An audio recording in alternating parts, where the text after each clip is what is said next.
Hello and welcome everybody to this edition of the Crypto Politico Down Under. Coming to you from Australia, I thought I would have a quick look at the markets, the cryptocurrency markets that is. Now, some of you might be saying that's rat squared poison. Some of you might be saying that's due to be shut down shortly. Well, I have a different version of events taking place. Not the one that the legacy financial system would have you believe, but one that is actually taking place in reality, in the real time as we see it. Now, when we look at the cryptocurrency markets, we are seeing a bloodbath, an absolute bloodbath in the last 24 hours, possibly the last 7 days, depending how long you've been following it for. But you can see these big, huge moves down. Percent-wise, in the last 24 hours, 3%, 5%, the top 10 average is something like 10% movements down. And this may be concerning to you as a holder of cryptocurrency, right? I'm assuming that's why you tuned in.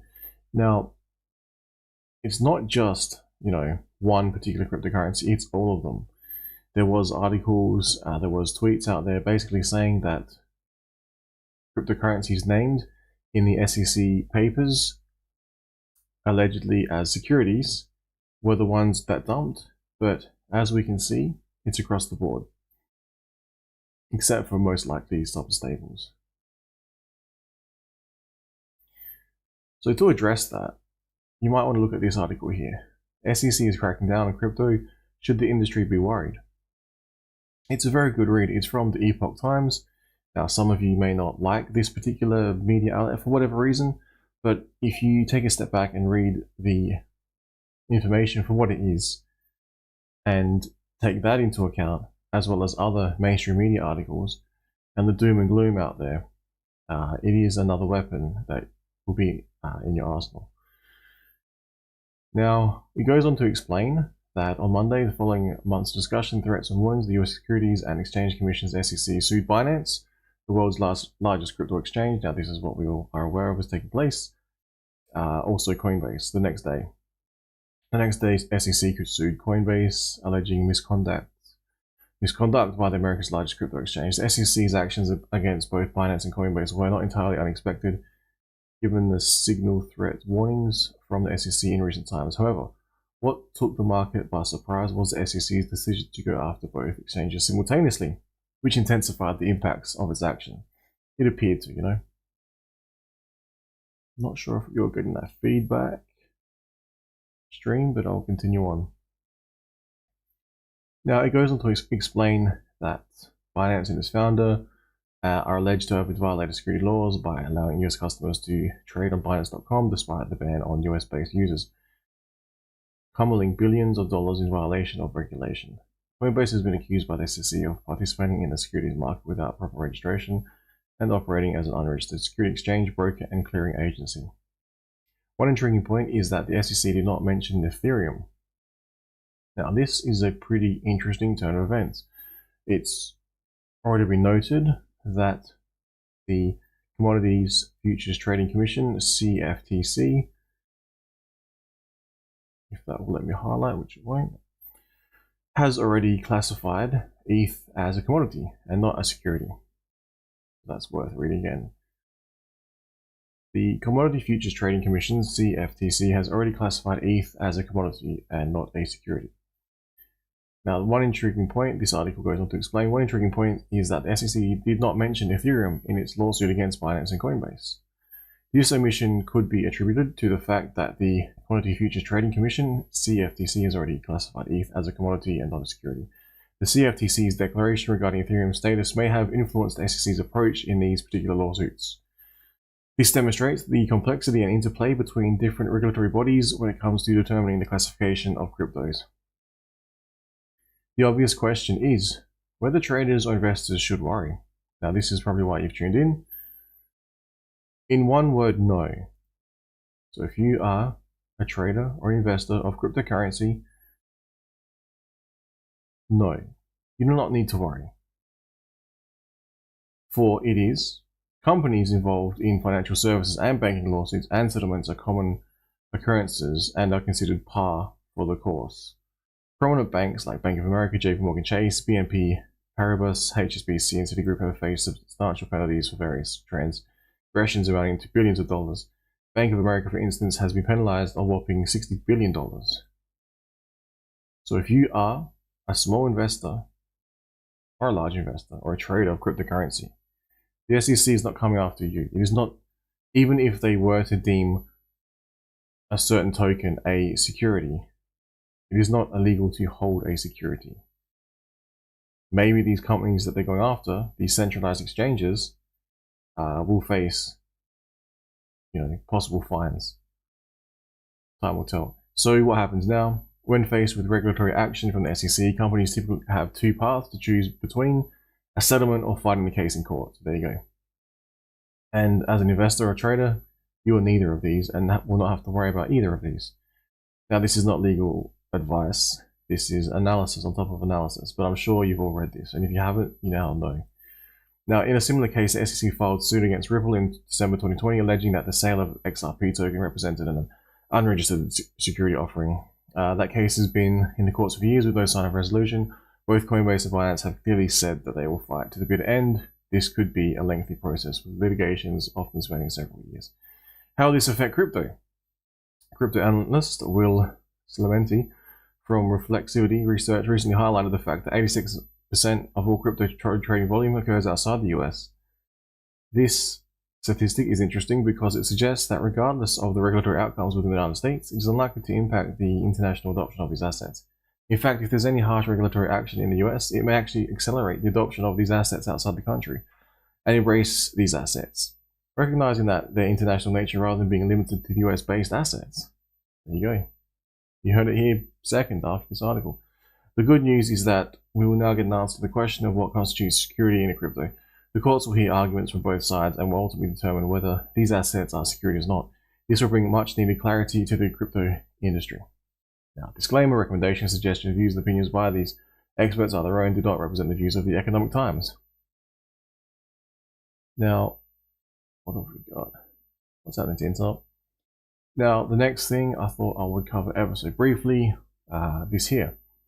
So June the 13th is going to be a very interesting day, followed by June the 14th, which is going to be also an interesting day. Well, the media would have you believe. Now, Australia-based lawyer Bill Morgan tells us exactly why June 13th will be a monumental day for crypto. Australia-based attorney Bill Morgan has highlighted 3 upcoming events that are set to happen on the same day. All on the same day, coincidence. I believe in coincidences. June 13. Morgan thinks that date will provide monumental for the crypto sector. Important events to watch out for on June 13. Pro-XRP lawyer Bill Morgan observed that Binance is expected to file its response to the US Securities and Exchange Commission injunction for a temporary restraining order to freeze corporate assets, including cryptocurrencies held by Binance. Again, this is large corporations, this is not individual holders or traders. Across the world, mind you. The regulator and Binance US are due back in court on June 13th. Regarding this matter, the same day, the American entity of the global crypto exchange Binance says it will halt the use of fiat and transition to a crypto-only exchange. Earlier this week, news broke that SEC is suing Binance, the CEO of the world's largest crypto exchange, aka CZ, alleging the sale of unregistered securities, compiling of customer funds that CZ was secretly controlling Binance US. The SEC also launched a lawsuit against rival US-based exchange Coinbase later that day. And to boost its emergency motion seeking the freezing of Binance's US assets, the SEC also claimed that BAM Trading Services, the operator of Binance US, the Binance deposited billions of dollars into one account that belonged to Merritt Peak, also of which Zhao is the beneficial owner. Curiously, June 13th is also the day the long-awaited Heinemann emails are set to be unsealed and the day that the House Financial Service Committee will discuss the future of digital assets. Interesting stuff, yeah?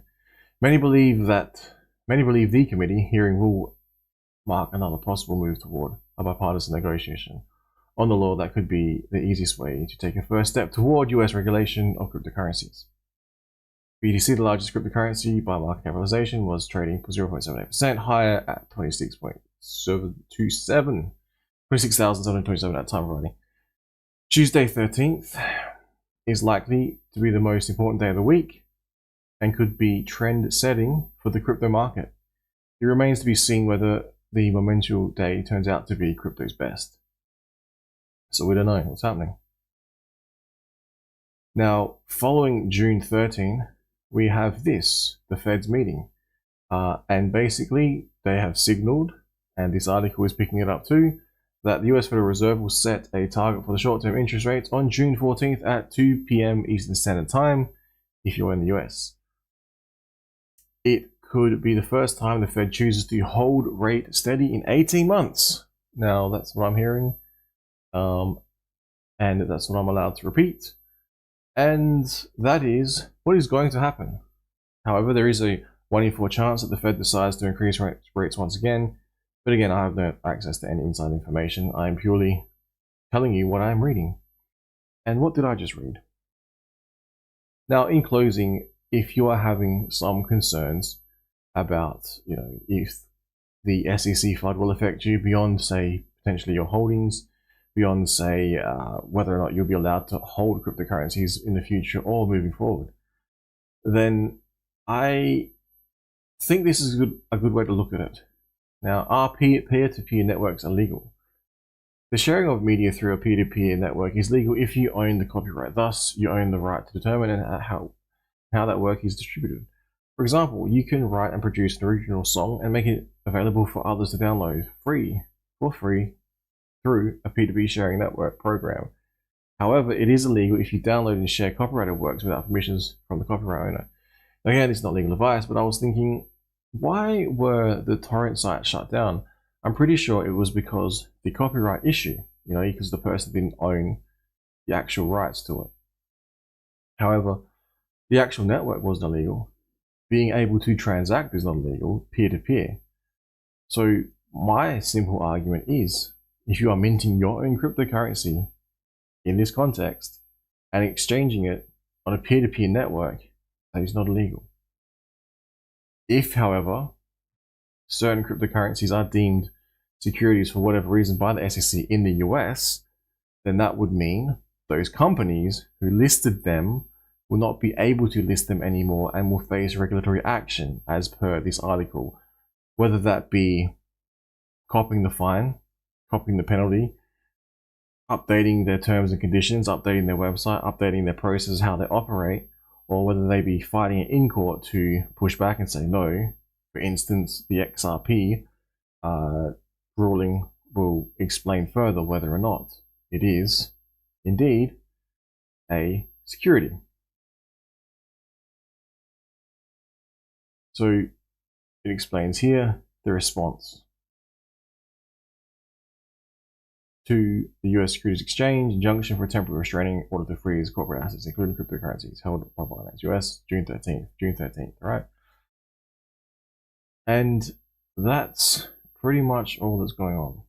Now, besides the absolute bloodshed on the streets, cryptocurrency streets, I haven't been checking Wall Street that much, but they apparently don't know what's going to happen on the June 14th, even though the Fed is signaling very strongly that it is going to be a hold, right? What comes next, that's going to be the interesting thing. Now,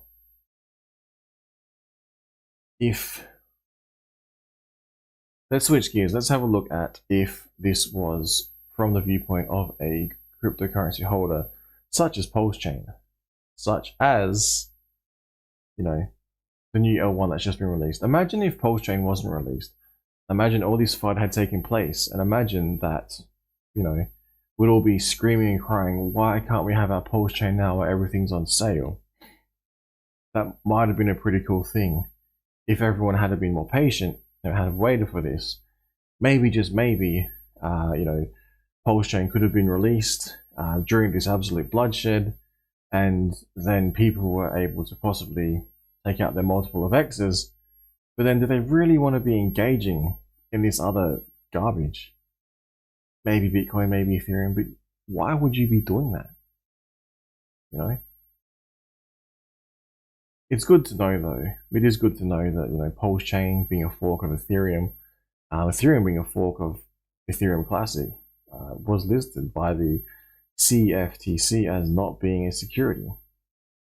So when referencing to Ethereum, the SEC has reference to the CFTC. You know? Now, I'm not so sure how the case is actually going to go, because it reads as if on this article that it could go either way. It could be XRP loses the case, and the current bloodshed that we're seeing is going to do what? You know, is it going to get worse if some things are basically announced as securities? What will that mean for the broader market? Will it be more bloodshed? You could say that's buying opportunity. Personally, what I'm taking from all of this is comfort in the fact that the Ethereum, SEC did not mention Ethereum at all. But again, doesn't affect me because I'm not a large centralized exchange. The SEC is based in the US again, so it's not affecting me at all, except from the prices, which I think I saw someone say, the SEC is protecting the US from any competition for the financial legacy system. Because to me, it appears as if they're actually trying to kill cryptocurrency off. I'm not sure why. I'm not sure how. It just seems that way. It just seems as if, just by coincidence, they're launching multiple suits against all of the larger major exchanges in the US. And what did they think that was going to do to the economy and the markets? I'm sure they thought that was beneficial, Meanwhile, FTX took place, Celsius took place, and for some reason the SEC felt like they had to take action. I hope that guy from FTX is in jail and being severely penalized. Because if he's not, it makes you really wonder how this system actually works. And for that matter, I'm hoping, Epstein's client lists come out, What about that? Huh? What about that stuff? Meanwhile, you're going to tell me that the SEC and Gensler are going to single-handedly try and kill off cryptocurrency. No, that's not what's happening. This is what's happening.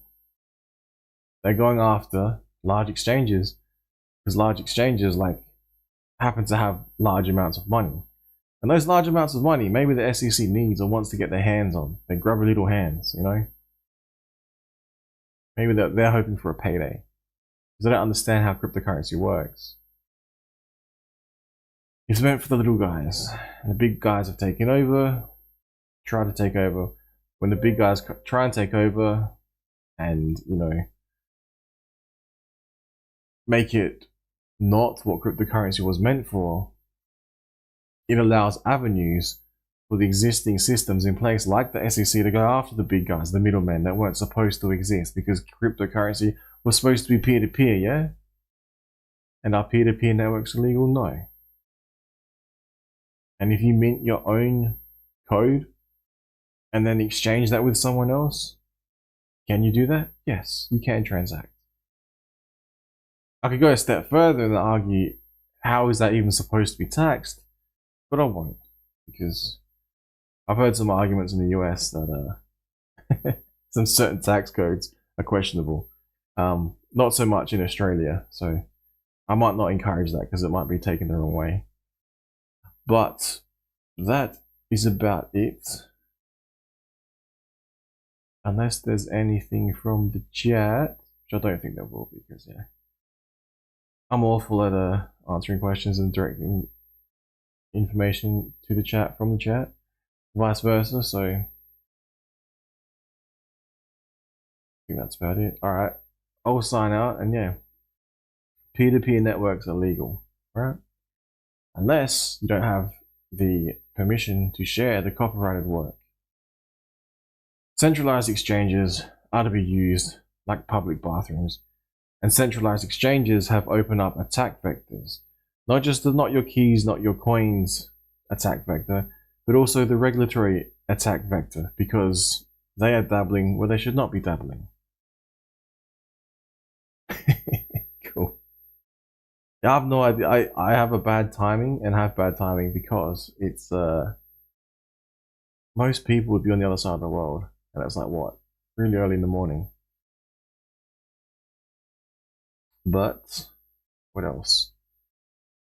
So they're entering the realm of, you know, legacy finance, and legacy finance are trying to get their tentacles in. It's opening attack vectors for the SEC to go after them, because again, the large corporations, as mentioned in this article, are not peer-to-peer. They are more akin to a large financial institution, such as a Bank of America, JP Morgan Chase, BNP Paribas, HSBC, Citigroup, and the like. So, was this why cryptocurrency was invented? So centralized exchanges could emerge and then be co-opted by large, financial institutions? I don't think they are, personally. I don't think it was, personally, but all I can do is continue on and carry on, because none of this is going to affect me.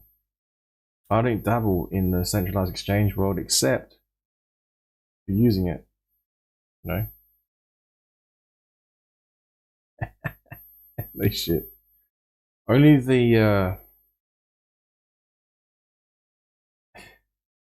these huge downturns in all of cryptocurrency is kind of like a fire sale.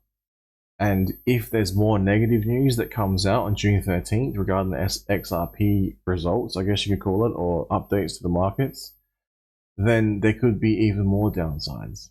And the question is, what are you going to be doing?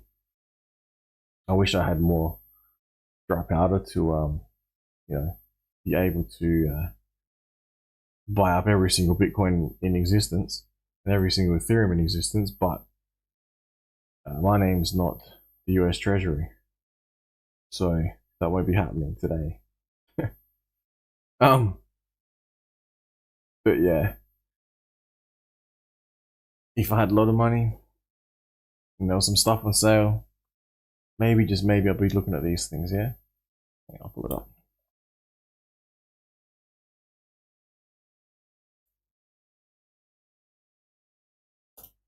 I think this has slowly become my favorite site, plsburn.com. In closing, again, in an unofficial manner, not paid for content, just pointing it out, Pulse Chain, which is a fork of L1 called Ethereum, which was not labeled a security by the CTFC, CFTC. Maybe, just maybe, it's on a fire sale. There was a sacrifice. You had to wait about 2 years for it. Now it's come out. People might have sold for multiples of gains. Now it's pulled back. It's actually under the sacrifice phase. So it might be a good opportunity. I don't know. PulseX is burnt 140 billion. INC token is was doing good, but now it's $13. So I don't really care that much for INC token, and it produces itself as per the time, 1 per second or whatever. It's distributed through the farms, and over time, as the yield decreases, it would become more scarce because the APY would be dropping. So there'll be the same amount of INC token in existence. However, it becomes more scarce because the yields drop off, unless you're able to be an extremely large player and keep adding to your position, in which you'd be able to maintain that level of payout. But there's only finite money, energy, reserves, capital in the world. So for most people, that's not likely to happen. However, if you're a whale, maybe that's something you think about. I don't know. I'm not chasing that myself, but that's just me. Hex is dirt cheap. 25% down another day. Oh, god damn. Yeah, Solana might shut down as well.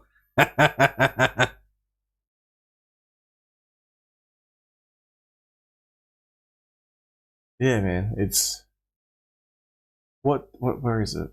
It's why have this part chopped off? It's 29 days. Like, if you're not, if you're watching this in the replays, YouTube, if you're watching, trying to censor this channel, it's 29 days old, and it's in the worst possible time to exist in cryptocurrency, if you ask me. I've not seen anything like this previously. I remember the Bitcoin Cash, but that wasn't like absolute maximum regulatory FUD.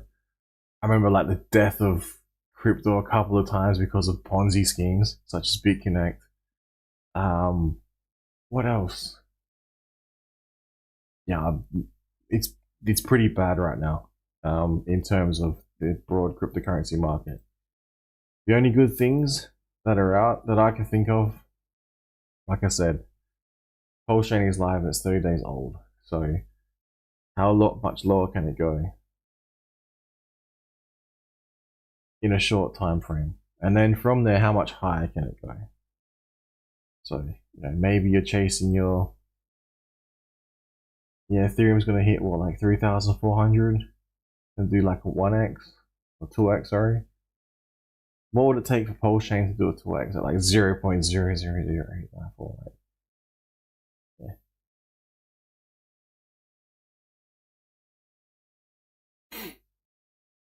But to be honest, it's not looking good. Not Pulse Chain and PLSX and Ink and Hex.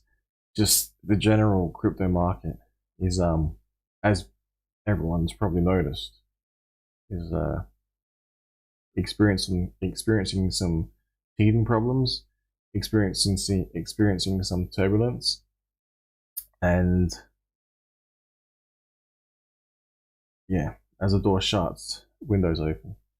So US SEC FUD, not so sure that they're going to get the outcome they're looking for, because it sounds like they're going after centralized exchanges. They're not going after the individual.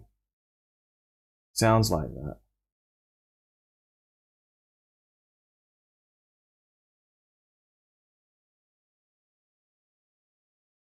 I don't know, man. Like, oh, that's what I was thinking about in terms of the quote unquote, or the thought experiment of timing the market.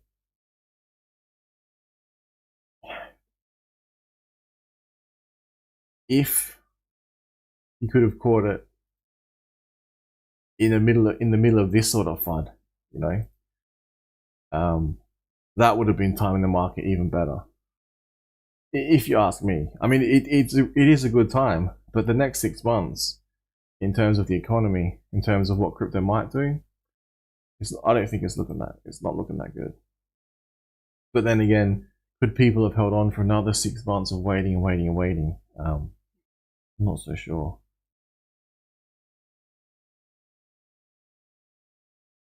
But imagine if Pulse Chain hadn't been launched, and we're all waiting for it, and then we'll see but who was to know that the SEC was going to go after Binance and then Coinbase like day after, and cause this sort of panic, within small retail investors. It wasn't to be known. If then Pulse Chain had have launched, say today, and then they found the bug, say on the 13th. I mean, it could have been a different world we live in. People might have panicked even harder, even earlier. Who knows? But at this point in time, it's very hard to see people running to safety. If anything, I'm not so sure if people would be exiting not Pulse Chain Hex now, but just generally speaking across the cryptocurrency board. Say there's I used to be able to see the correlation between Bitcoin and all the other alts. Basically you'd see, Bitcoin drop, alts pump. We saw that recycled many, many times throughout the month. It happened like 15 times, maybe less, maybe more. This time it's just like across the board FUD. So whether or not people are just ripping out whatever they're holding, panicking, taking it all from exchanges can't do their bullshit that they do, and the faked volumes and all that stuff. And so then cryptocurrency is basically just sitting there, and people are just moving it to wallets that they control. Maybe they're moving it over to stables. Maybe they're withdrawing it and panicking, putting it into fiat. I don't know. Because I actually, I think I know of 1 or 2 funds that actually dabble in cryptocurrency. And my question now would be, what are they doing? Would it be a good time to invest some money in those particular funds and then see, how that performs long term? I don't know. So, and I'm just a small retailer, like small investor. But if other larger players out there are thinking the same thing, it's almost like they're pulling it all off the table just for the moment, deciding what the next move is, because no doubt they've probably locked in all their gains, and they're sitting on huge amounts of capital. It's like, do they want to deploy it in such a risky regulatory environment? I'd be going, what the fuck? Hell no. Just at the moment, from a traditional legacy financial point of view, someone who's more, understanding of like DeFi would be like, well, Hex, easy play, Pulse Chain, brand new 01. When have they not performed? Pulse X is burning how much? And, might continue to do so. I'm not so sure when the other products come online on Pulse Chain if they will add to the burn of Pulse X or they'll add to the continuous burn of Pulse. Maybe they will, maybe they won't. I guess once you see the routing coming through, and people can do cross-chain swaps, and then also use different dexes. Maybe that'll add to the Pulse X burn as well on top of that. So it's kind of interesting. If other platforms are out there that are offering staking and the like, most likely it's just going to draw capital away from Pulse X. That's most likely what's going to happen. May not be a bad thing. It'll just add competition to the market. It'll dilute the ability to profit though. In a centralized place, quote unquote centralized centralized DEX like Pulse Chain, may not be a bad thing. Limit orders will be cool, so other DEXs might be able to roll out limit orders. Other things will probably come online that I can think of, because at the moment things like Hedron, Acosa, things like that, I've heard of some stuff being worked on, or haven't actually heard anything beyond that. Prices of everything on Ethereum, which is looking wrecked. Prices everything on Pulse Chain. I'm not sure if the Hedron, Icosa stuff's at parity. The maxis and the like. I'm not sure how they're tracking in relation to the price of Hex. It just seems like it's going to be depressed for a long time. Same with Pulse Chain, same with Pulse X. INCs, I can just see it keep getting dumped. Almost like a ratio trade, which is fine. Whales may still want to play with that, dumping more and more capital energy into it to get lesser and lesser return over time. Would be a diminishing value token from as far as I can see. Hex will continue to maintain its APR. The DEXs will most likely, we have seen the APR drop off. I'm not sure how low the APRs will actually get. I'll have a quick look.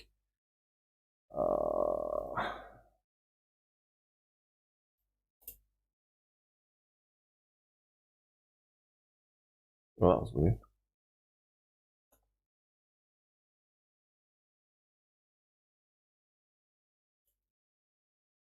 Go and take it. Have a look at the farms quickly. It's gone from a general macro crypto stream to a like dedicated Pulse Chain, Pulse X, and Hex, and INC. We got farms. Single-sided staking would be, I'm not even sure whether to, I don't expect anything, but I'm not even sure to continue to hold on to that thought. If that were to come out, it would be very enticing for every single token that's offered. Maybe it would be, I can see a use case for PLSX, but then you have experienced the same dilution. But I could imagine I could imagine imagine if Pulse X was one of the only tokens that was able to single-sided stake. It would be a mad rush to gobble up all the Pulse X in the system and get it into the single-sided staking. APRs would be insane, similar to the farms. It would then drop off. Again, it would be a very positive thing for the Pulse X side of all of this. But all the other projects, I'm not so sure. I mean, they might be cool, they might be usable, but I just wonder if they will, again, separate the earning abilities, because you'll see arbitrage between the two. And say another DEX comes out, and say another platform comes out, somehow it's offering more yield than what's available on the PulseX platform, it'll probably, pull a little bit of liquidity away. But again, it's mainly whales that will be concerned with this. Little guys will probably be, they might benefit from this. However, it might be a race to the bottom over time, though.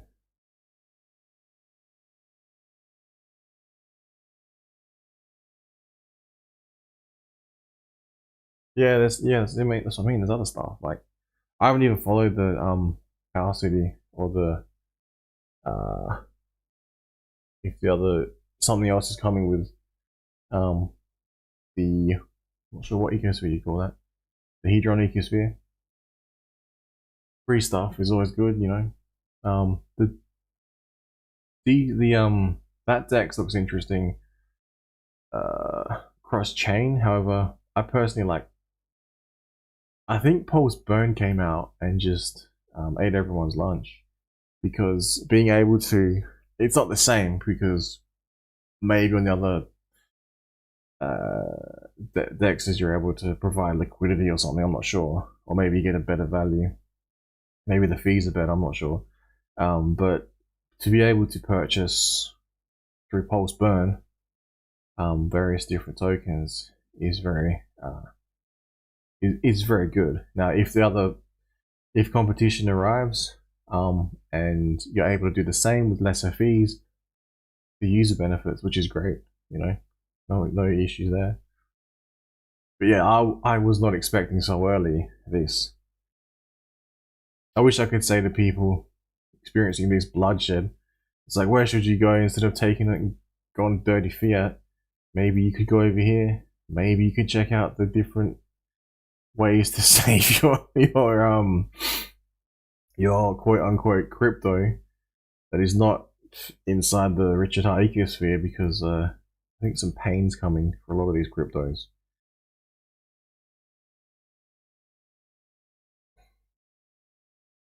Yeah, very positive. Now, it's pretty hard to see the positivity at the moment with all of the this going on, but again, they're focusing on centralized exchanges, not small individuals. They're looking to fine them, harshly penalize them, stop them from trading, quote unquote, to protect them, whilst individuals who are not them, who don't have the same amount of access to money that they have, whether or not they're even backed by large institutions, say they're hodling any token that they choose to in their own private wallet, they're just experiencing maximum pain, and the SEC would be laughing, I would imagine. Now, they'll say it's not their intent, but you can't tell me they didn't think about this when they're sitting around in their expensive dinners, deciding on how they should protect cryptocurrency. But yeah, so June 13th, we got there's another one as well, isn't there? You can short and long things. Man, I've lost track of them all. Fiat IO or something. I don't know. But again, maybe there's some opportunities over there to be able to get better yield. I'm not sure what they're offering over there. Yep, 100%, man. They actually say that in here. They're like, it will not only drive people to DeFi and like do it correctly, like peer-to-peer, trustless, code is law. It'll also push it away from their country. So they're gonna be like, oh, we don't want any of these mad gains, and they'll argue, oh, it's not mad gains because everything's dying. But once things do settle, it just seems to be DeFi is the actual way of the future, like the proper way of the future. It's like the early days Bitcoin peer to peer, but there was no infrastructure in place for it to be able to occur. I didn't dabble heavily in it, but trying to recall some things, it was like a bartering system almost, you know. I should check that out one time, that fiat stuff. But like I said, my plan was just to do nothing, just stake on the hex side.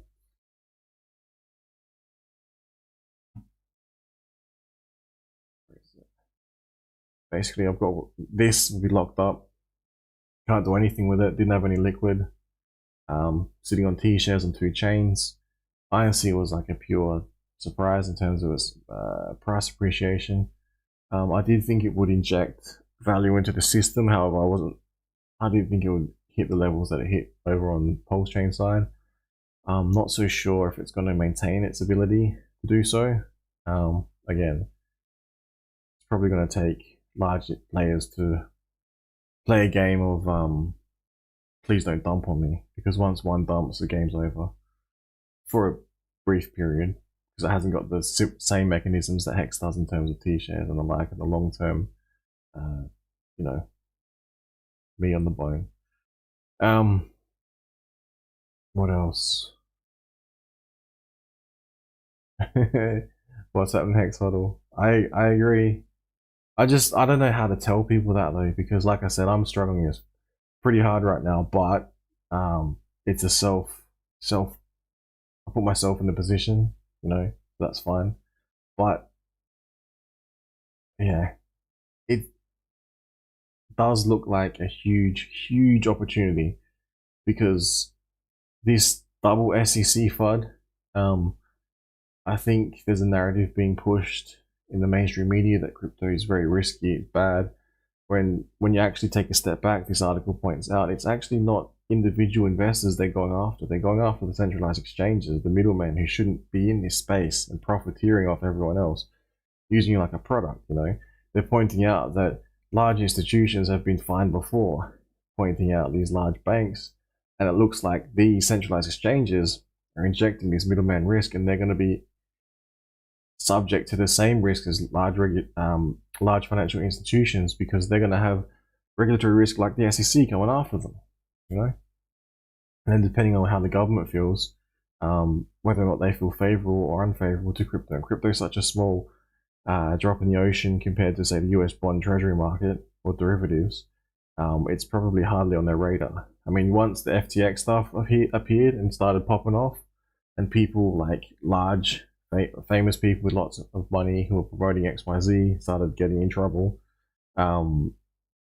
they probably thought they had to do something. But what it is they have to do, they do not. If everything, you heard the saying, one of the colonels, they said, if everything, the only tool you have is a hammer, everything looks like a nail. Kind of like what a regulatory enforcement agency would be doing. What other tools have they got in there? They are the hammer. They're literally the hammer, and they're looking for nails. And they go, oh, centralized exchanges, bam. But, you know, real DeFi, peer-to-peer, like I said, peer-to-peer networks are not illegal. It's when you share copyrighted content, or it's content you're not allowed to share, that's when that act becomes illegal, you know? You mint your own code that you interact with, and you give it to someone else, peer-to-peer, you know? No middleman, no SEC to attack, you know? Anyway, because I actually, funny story, with this one, was it this one? I think this was a similar way. I haven't seen this one on chain yet. I went in and had a look at, again, not legal advice here. I went in and had a look at PLS on, oh my god, I can't even think about what it was. Hang on, 2 seconds, people. Basically what I'm saying is, when I sold one asset, I then bought another asset, on chain, you could see me sending my asset away to somewhere else. I don't know if it was peer to peer. It wasn't a centralized exchange, and that was a sell. And then I bought on another chain.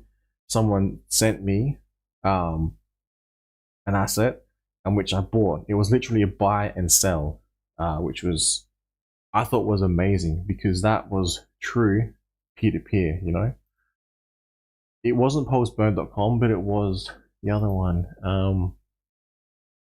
What was it? Oh, Big Pep is going to stream soon, so I might drop off once he starts.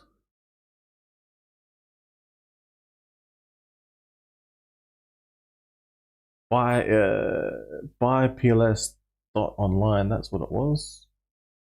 So yeah, this one. No Wirex. And I have lots of backups, or potential backups in place should banks completely go rogue on crypto. I'm not going to be shilling any links, I don't even use them yet. But I'm thinking about having some set up just in case, you know, banks go absolutely insane and decide they don't want to engage with cryptocurrency. I thought, well, it doesn't hurt to have these other options. Funnily enough, though, those options tend to be backed, well, not backed by banks, but they offer certain cards. And then the cards are basically MasterCard or Visa or something very similar. And they have to be running on that network anyway. So I was like, well, so banks won't let you engage, but then these companies will, which is sponsored by the banks? That's crazy. Makes no sense.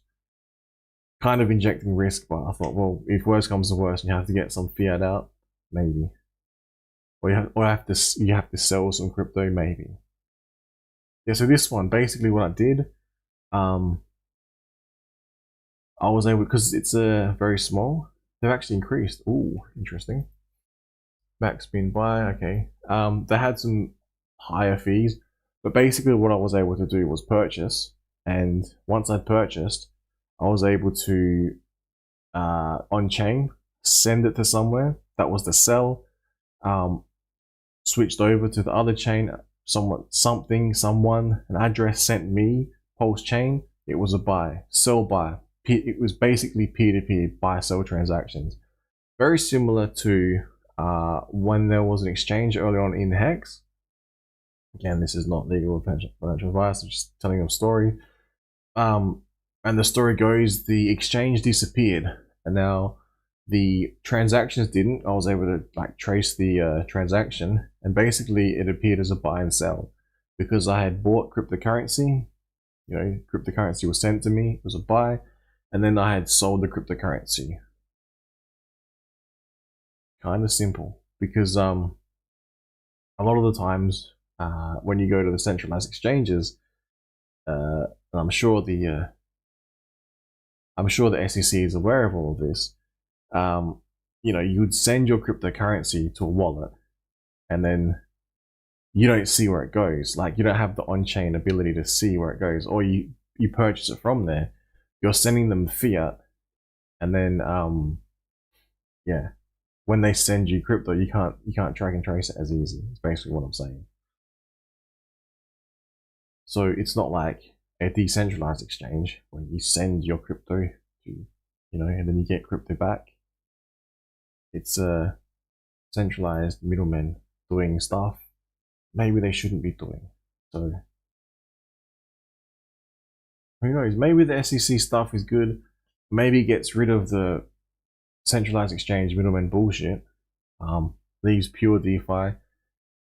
Leaves fiat on and off ramps alone. You know. But see, the weird thing is though, as I'm saying that, the centralized exchanges half the time give access to the DeFi. Like they have the front end as the centralized exchanges. This is what the one person was pointing out as well. I've said it a few times. They have the centralized upfront, you know, where the centralized exchange, fiat on and off ramps, all this sort of trading and stuff.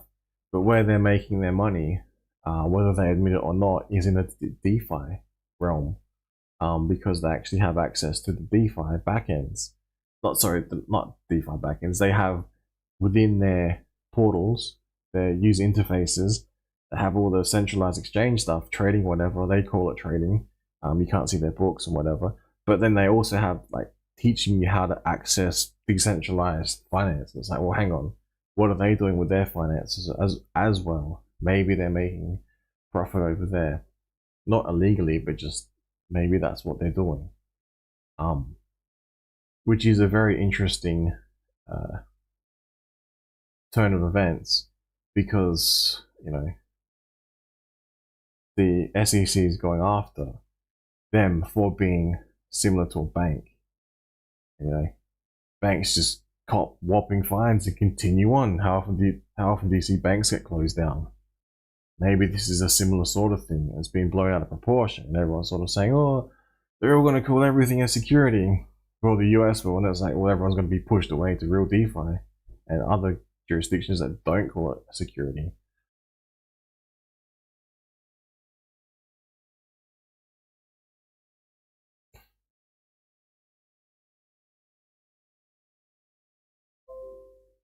Yeah, man, I agree. Too.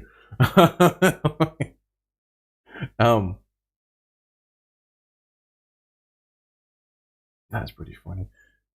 I'm just seeing if that email popped up.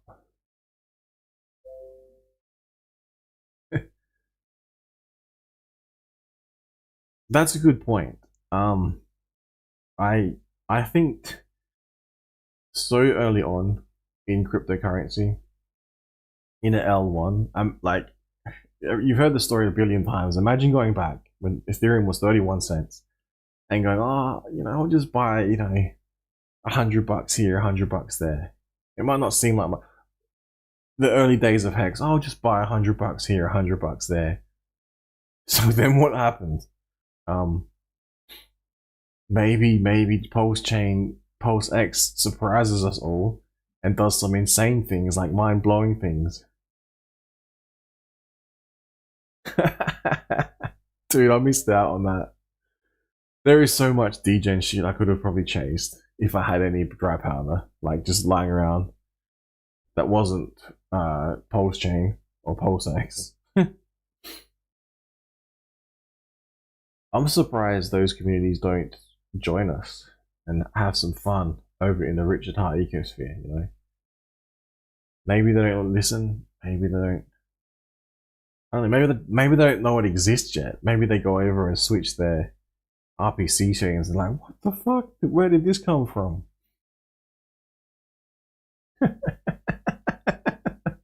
Shit. But imagine legacy finance, right? They're talking about, what's the interest rate now? Like 5 something percent. And you have on the lowest farm 32.41%. You have Hex itself, which would be how many percent?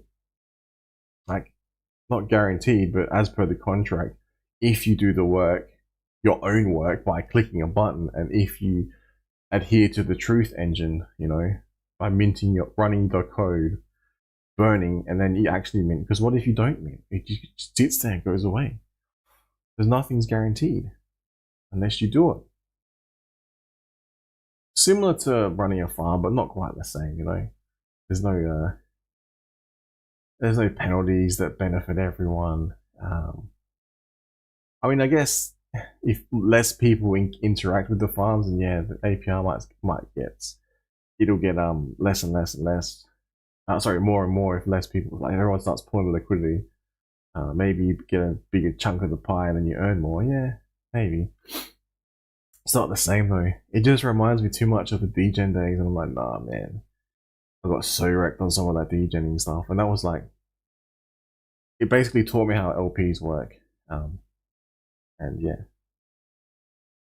I thought that was pretty interesting. I'll keep going, I reckon, until Big Pep streams starts, and then I'll close this one out.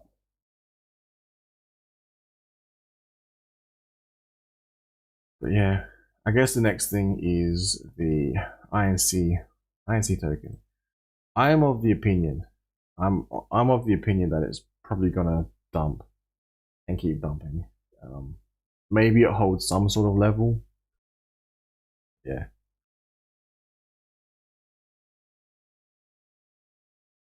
Yeah. I mean, it has like potential use cases. People have talked about it, but overall, if I, you know, if I had very large amounts of say whatever farm, and I was getting large amounts of INC, I'd probably move it over to another INC pool and pool it there to get more INC. But then once I had enough, the INC token would basically be there to not dump, but to swap into other tokens. I guess the interesting thing we could look at is that tweet by Richard Hart, whereby he went over.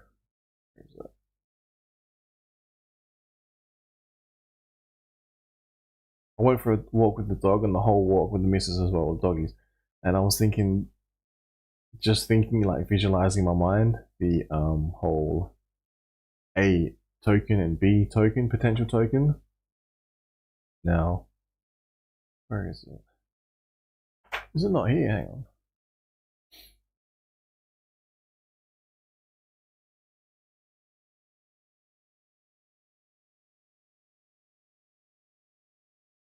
That's probably why. Pull this up over here.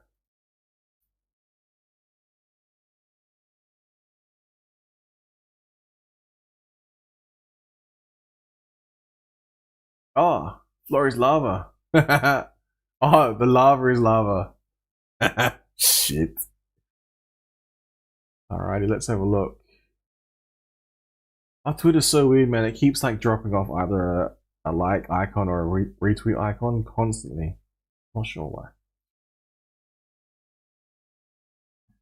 We all know that the lava is lava. God damn. What else? We all know. Pulse chain, rap pulse chain. That's classic. Oh, here we go. What's this? Stocks maybe due a correction based on their price versus real estate. Real estate may be due to correction based on house price to income. Timeline 2020 M2 goes up 50% lag. Stocks up 50. Inflation goes up 2 years later. Okay. Macro.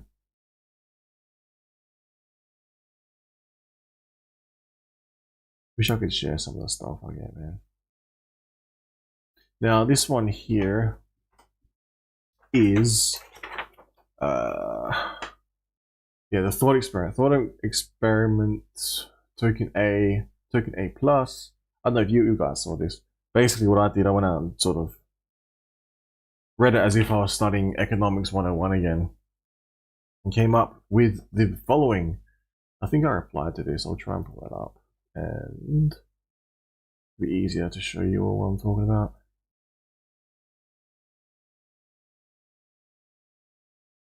This one. Alright, let's cover this. In relation to, I'll try and explain what this actually means. It might make sense to some. So say you have a token and you want to move your token from token A to token, like in a thought experiment, token A to token A plus. Now the token B was mentioned, but I treated it as token B, but then there was no other reference to token B, so I assumed it was A plus because everything else was referred to as A or A plus. Now within the thought experiment, the actions that you can take, there's the following. If you sell on A, so if you place a sell order on A, the price movement is greater than if you place a buy on A plus. So what does that mean? Solana has cascading liquidations. Yeah, god damn. See, that's interesting as well, man, because people are like mucking around with leveraging and everything and doing things that aren't crypto, that aren't what crypto was designed for. And so I hate to say it because people are probably getting wrecked. But if everyone's getting wrecked, it's like, well, should you have been messing around with that? You could have been over chilling, earning what like your contract derived yield that you interact with, and you could have got a copy of it, and you could have got a copy on an L1, a brand new L1. Maybe you would have got some free pulse chain as well. Instead, they're mucking around with derivatives. Like, dude, who do you think's invented these fucking derivatives? I guarantee somewhere along the lines there was some financial institutions who are mucking around with that are trying to co-opt cryptocurrency. Now, I could be wrong, this is just my thoughts, but that's not what cryptocurrency was designed for, to have the Rothschilds come in and be like, we're going to mess up everyone and muck around and give you all derivatives so you can all shoot yourselves in the foot. No, not what cryptocurrency was for. Now, peer-to-peer buying, yes. Decentralization, yes. Peer-to-peer transactions, yes. Derivatives trading, no. Hell no. So, I wonder if that's come through. It's my OBS.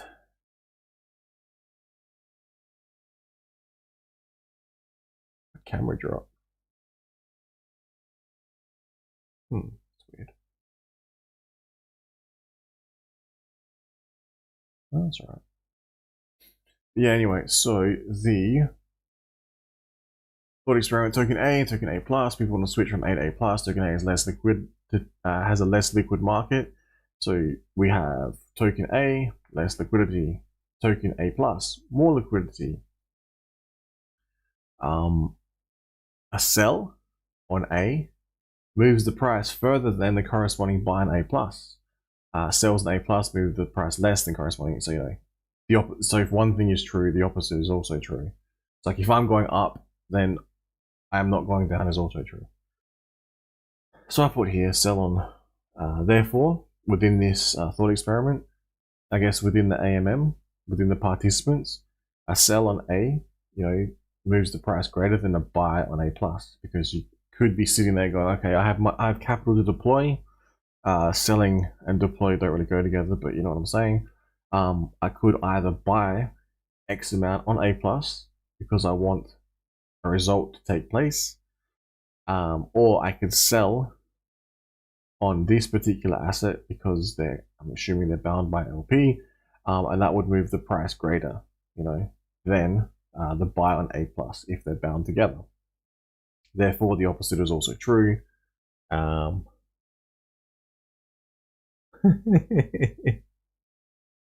then, opposite is also true. Then we saw sell on A plus moves the price less than the corresponding sell on A, and a buy on A plus moves the price less than the corresponding buy on A. So yeah, I just scribbled it together, put lots of notes, and I thought, well, you're gonna actually put it in the AMM, and then people outside here represented by this individual, one individual. Therefore, outside individuals planning on deploying their capital, money, or energy into the system will then have the ability to make an option choice. They'll basically say they're either going to sell A, they're either going to buy A plus, or they're going to buy A, or they're going to sell A plus. This is assuming they haven't got it, so can they sell it? They'll have to buy it first, or they could sell A plus, or sell A, buy A plus, or buy A.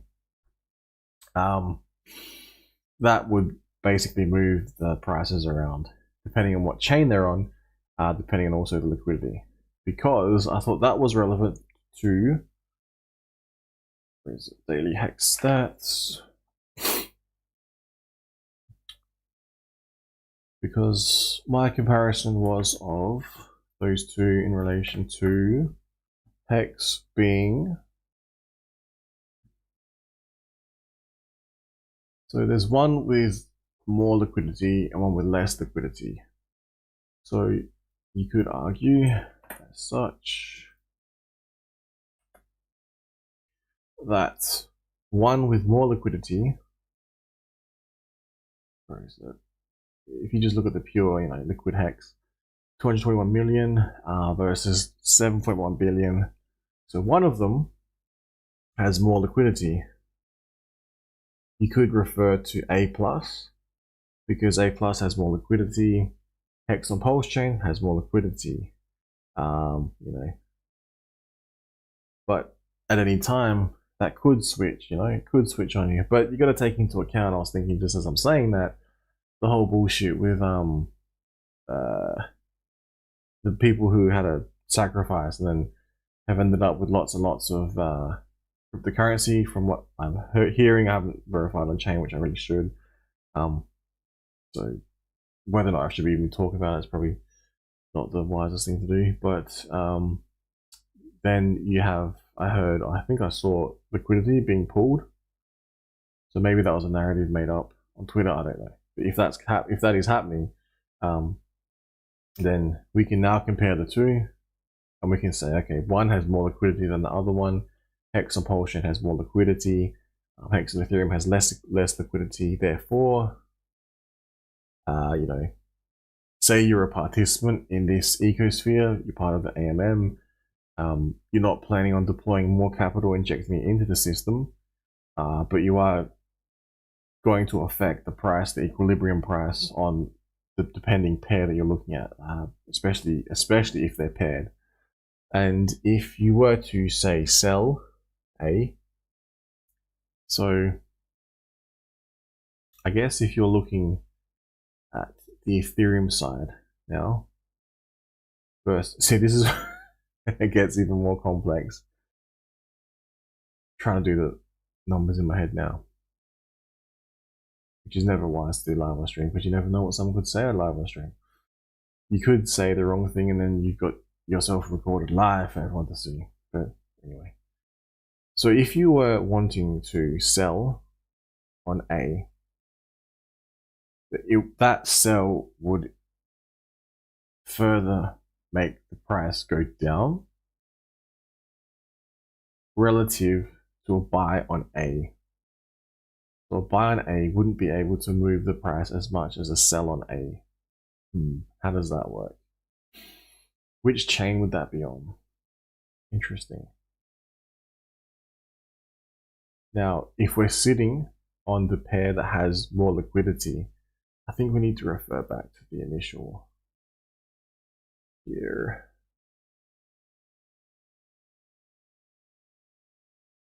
Token A and token A plus. People want to switch from A to A plus. Token A has less liquid market.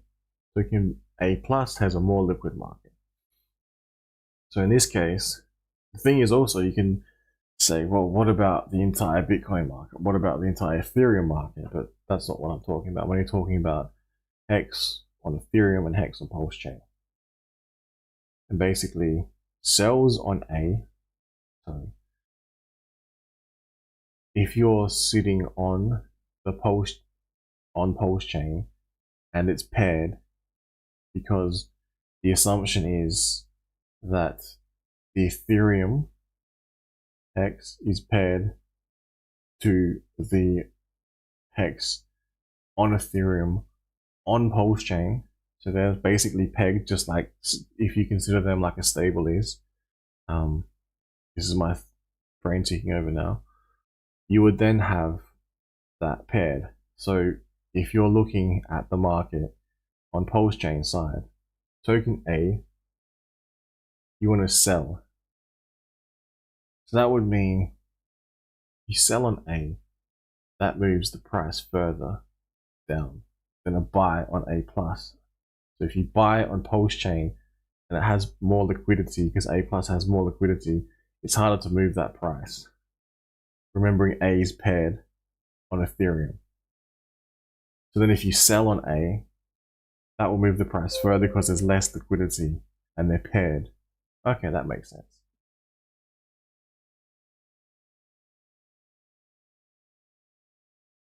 We got a lot of EHEX besties to bridge it to dump into thicker liquidity. Ooh. I think that's where I'm going with that. Because if you sell, sorry, talking very slowly, it's probably a bit frustrating, but where was that? Sells on A with the price. Sells on A plus, move the price less than corresponding sell on A would. Because there's more liquidity on Pulse Chain, you try and sell it to dump it, because that's what a sell is. That would have less of an impact on that price than the sell of A would, because A has less liquidity, and we all can relate. We all understand that if there's less water in a bucket, like a square bucket, and you slap your hand on it, that force, if you press the button and the button makes a wave, that wave is going to impact the small amount of water than an entire ocean. If you're in an entire ocean, you press the A button and it triggers a mechanism to create a wave.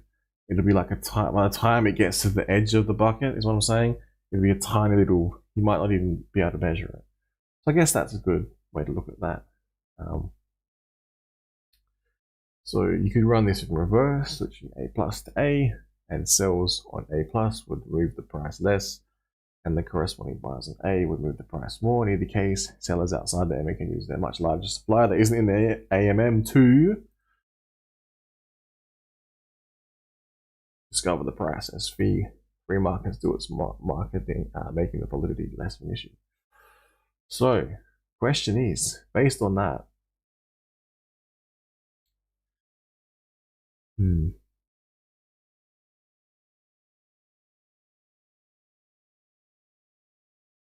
it can go the other way. But you got to remember in the back of your mind now, on the Ethereum side, there's the talk of the impending doom and gloom and dumping.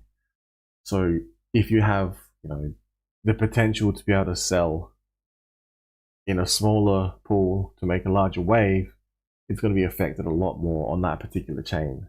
So having that in the background, it's not good, because after you, I guess, make your own assumptions, make your own decisions, make your own calculations based on in this thought experiment, you then have to try and figure out, well, what are the other market participants? Because in my little graph, there was only like one individual.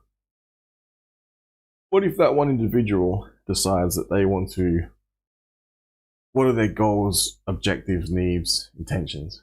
Maybe they want to dump everything that they have, and they don't care, they just want to dump it. Then there's a quite real possibility that they are in an existing environment whereby they could, hit that button, create a huge wave. I guess they could also move their liquid asset into the other pool that has more volume, so bridge it over, lock it away, and then maybe they pair it with the ratios on Pulse X, which are interesting right now. We'll have a look what they are.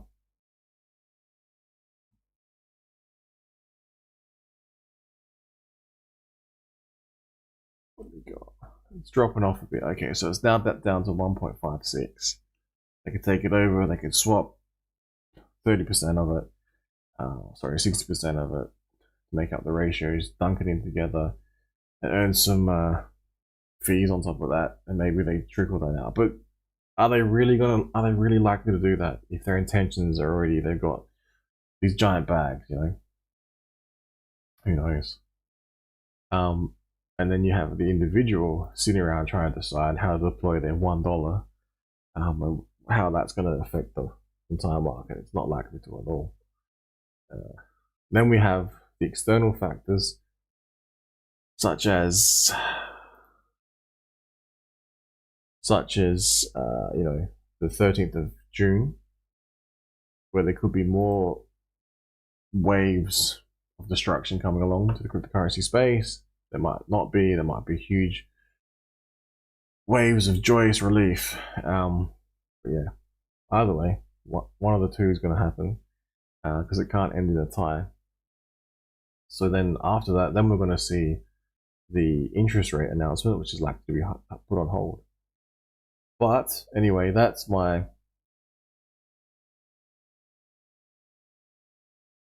camera's glitched out, man. Mic check. All right, cool.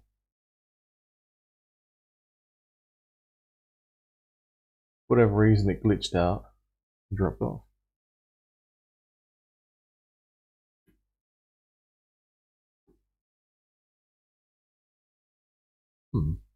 All right. Anyway, I'll close this one out because I'm pretty sure there's a big pep stream on. And yeah, we'll go. I might check that out. All right. Thank you for tuning in, guys. Thank you for staying with us. Hopefully some of that made sense. But yeah. There is blood in the streets. There is more than blood in the streets, I'm telling you. Peace out.